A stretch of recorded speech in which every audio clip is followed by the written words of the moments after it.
একবার ভাবুন যে মাটির উপরে আমরা বসবাস করি সেই মাটি হঠাৎ কাঁপতে শুরু করলো।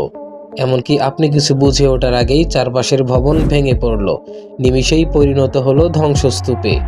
কিন্তু কেন? মাটির নিচে কি এমন ঘটে যা পুরো পৃথিবী কাঁপতে থাকে? আর এই কাঁপতে থাকাকেই কেন বলা হয় ভূমিকম্প? আজ আমরা নামব পৃথিবীর সেই গভীরে যেখান থেকে শুরু হয় প্রত্যেকটি ভূমিকম্প। চলুন শুরু করা যাক। ভূমিকম্প কি?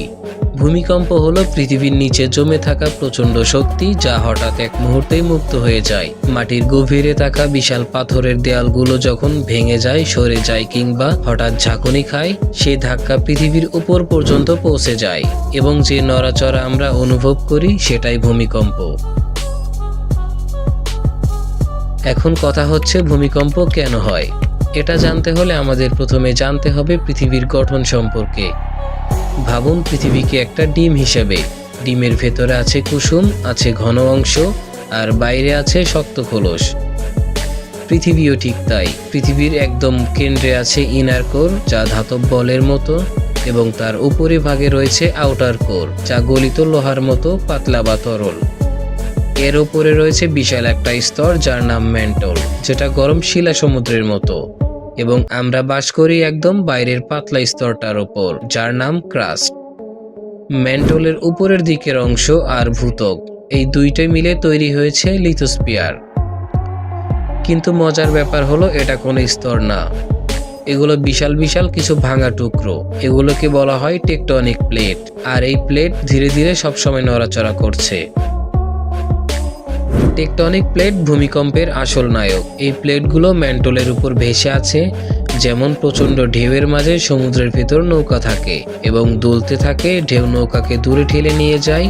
ম্যান্টলের ফুটন্ত লেয়ারের উপর ভেসে থাকা টেকটনিক প্লেটগুলো সেভাবে দুলতে থাকে এবং প্রচণ্ড শক্তি বের হয়ে আসে, যার ফলে ভূমিকম্প সৃষ্টি হয়। কিন্তু প্রশ্ন হচ্ছে এই প্লেটগুলো নড়ে কিভাবে? মূলত এই প্লেটগুলো তিনভাবে নড়াচড়া করে: divergent boundary, convergent boundary, transfer boundary.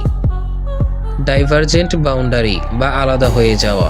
দুটো প্লেট যখন ভিন্ন দিকে সরে যায়, নিচ থেকে গলিত ম্যাগমা উঠে নতুন মাটি তৈরি করে, এবং অনেক সময় প্লেটগুলো ভিন্ন দিকে সরে যাওয়ার কারণে অনেক স্থান নিচু হয়ে গভীর গর্ত সৃষ্টি করে। তবে এক্ষেত্রে যে ভূমিকম্প হয় তা তুলনামূলক কম শক্তিশালী।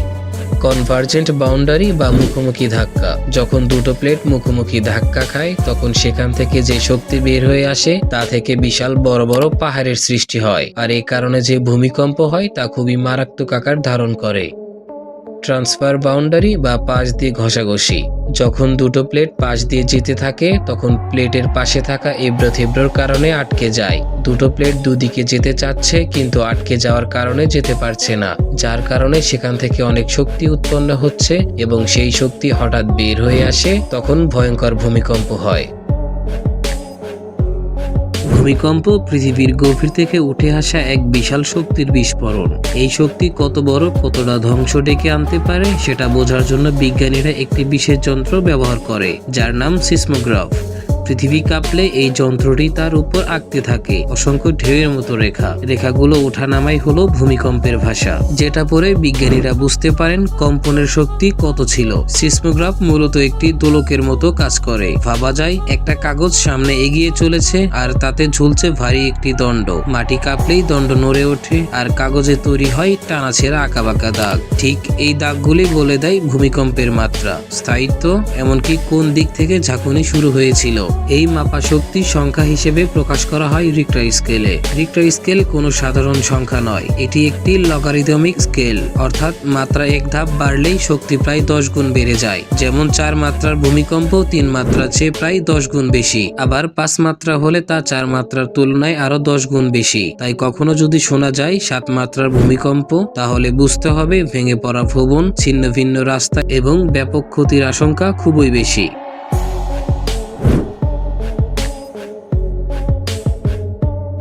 রিক্টার স্কেলে সাধারণত 3 মাত্রার ভূমিকম্প হালকা ঝাঁকুনি বোঝায়, 4 মাত্রার স্পষ্ট অনুভূতি, 5 মাত্রার ঘরবাড়ি দুলে ওঠে, 6 মাত্রার বড় ধরনের ক্ষতি, আর 7 মাত্রার হলে পুরো অঞ্চলের মানচিত্র বদলে যেতে পারে। ভূমিকম্পের সময় 3 ধরনের তরঙ্গ ছড়িয়ে পড়ে: পি ওয়েভ, এস ওয়েভ এবং সারফেস ওয়েভ। এই তরঙ্গগুলো সিসমোগ্রাফে যে ক্রমে পৌঁছায় তার সময়ের পার্থক্য মেপে বিজ্ঞানীরা নির্ধারণ করেন ভূমিকম্পের এপিসেন্টার কোথায়, ফোকাস কত গভীরে এবং শক্তি কতটা মুক্ত হয়েছে। এরপর সেই সব তথ্য হিসাব করে তৈরি হয় রিক্টার স্কেলের চূড়ান্ত মাত্রা। মানুষের কাছে রিক্টার স্কেল অত্যন্ত গুরুত্বপূর্ণ, কারণ এটি আগেই বুঝিয়ে দেয় ক্ষতির সম্ভাবনা কতটা, উদ্ধার কাজ কত দ্রুত করা উচিত এবং ভবিষ্যতে এই অঞ্চলে আরো বড় কম্পনের ঝুঁকি আছে কিনা। তাই রিক্টার স্কেল শুধু একটি সংখ্যা নয়, এটি হলো সতর্কবার্তা।